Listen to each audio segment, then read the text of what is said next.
Blade is back and revamped. This issue giving us everything from unlocking his vampiric powers to teaming up with Dracula and the Hulk, fighting a powerful demon, and more. So, after getting his ass handed to him by Adana, Blade turns to his longtime nemesis, Dracula. Although reluctant to help him, Dracula helps him take one step forward toward defeating Adana. But he still wasn't ready, so he teamed up with the Hulk. He devised an idea to face the Adana with an army of his own, an army of the dead. The scene begins with Blade paying a visit to Satana because he needs her help getting into hell before Armageddon. "I need to go to hell," Blade stated. "Running away? I never took you for a coward," she pessimistically remarked. Blade grew impatient with her, but they both knew he came to her because she was his best option in getting what he needed done. "You came to me, so you were running out of friends." "I'm not your friend." "But you are my curiosity." And in a joking, low-key, serious way, she tells Blade to get on his knees and beg her for help. As they move on from her banter, Satana reveals to Blade about the essence in which hell is, talking about the pleasure being worth the pain and more rambling. Then she tells him that getting to hell isn't the hard part. The hard part is getting out. "You need a link, a pure one, someone you trust who trusts you. That'll be the tether that can bring you back to Earth. Clearly, I don't qualify, and you don't trust anyone, so who actually trusts you?"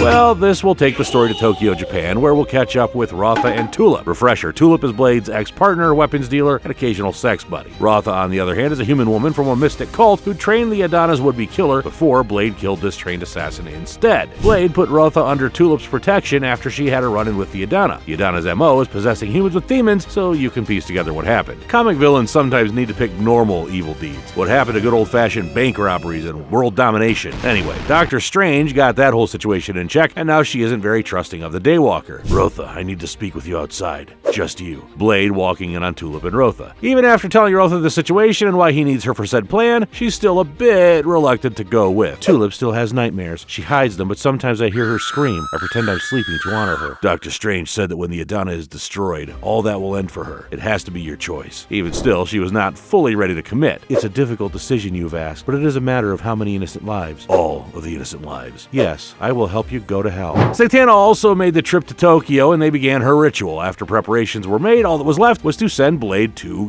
hell. As the ritual reached completion, Blade began feeling an unimaginable pain. "Excellent, off you go." Blade is immediately met with this huge wall of the souls who are trapped in a state of desolation, hence the name, the Circle of Desolation. Why? All the souls begin yelling so loud that even Blade is in pain. Back in the land of the living, Rotha can see that Blade's human body is suffering. She can't help but feel sorry for him. "Remain focused, little girl," Satana reminding her of what she needs to do. "I am focused," Rotha replies. Blade then comes face to face with Abrath the Collector. "Why are you here with the smell of life? Why have you come to hell?" Abrath the Collector asked, as agitated as ever. "I need an army of the dead. Something in the living world is upsetting the balance." Blade replied, unbothered as ever. "Adana, but why should hell have concern?"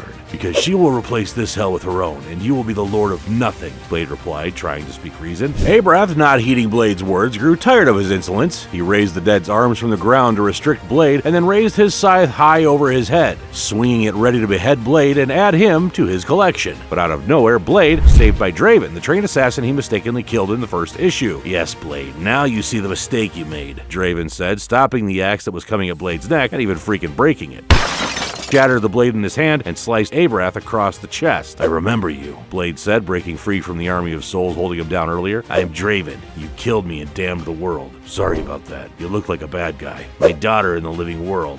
Have you seen her? She is of my sect. Her name is Rotha." Draven revealed, one heck of a shocker. "Daughter? Like how cults call everyone brother?" Hilariously, as they kept talking, Blade asked why he could all of a sudden understand the assassin's language when he couldn't before. And Draven said, "Because I'm speaking English. I willed myself here to find answers, a way to stop the Adana, but I have not discovered how I could get those answers to the land of the living. There is a sword, rumored to be made for Lucifer himself." But right before he could even finish, Blade cut him off. "Been there. The Adana has that." Remember when I told you about Blade having his ass handed to him and then going to Dracula for help? Well, that happened with the Adana killing sword in Blade's hands, so yeah, Draven made his way to hell for practically no reason. "Can you destroy her?" Blade asked, needing more help now than ever. "Were I to return, with her power growing? I do not know. Let me rephrase. Can we destroy her together if I can get your soul out of here? As I will only be spirit and I won't have much time, but this time you have to listen to me." And just like that, Blade has made a new friend in hell. Take that for what you will. No army, but a friend. Flash. A bright light shone from Satana's penthouse, a bright light that Satana certainly knew nothing about. Blade,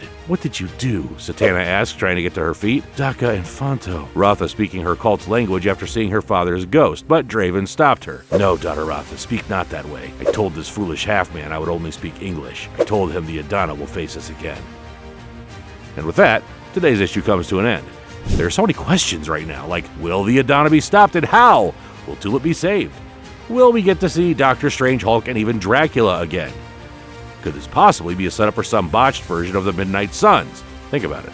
Blade has done some pretty neat teaming up to get here. Doesn't sound like a half-bad lineup, does it? Well, I guess we'll find out in the next issue. All I can say for certain is that it's going to be one hell of a final showdown.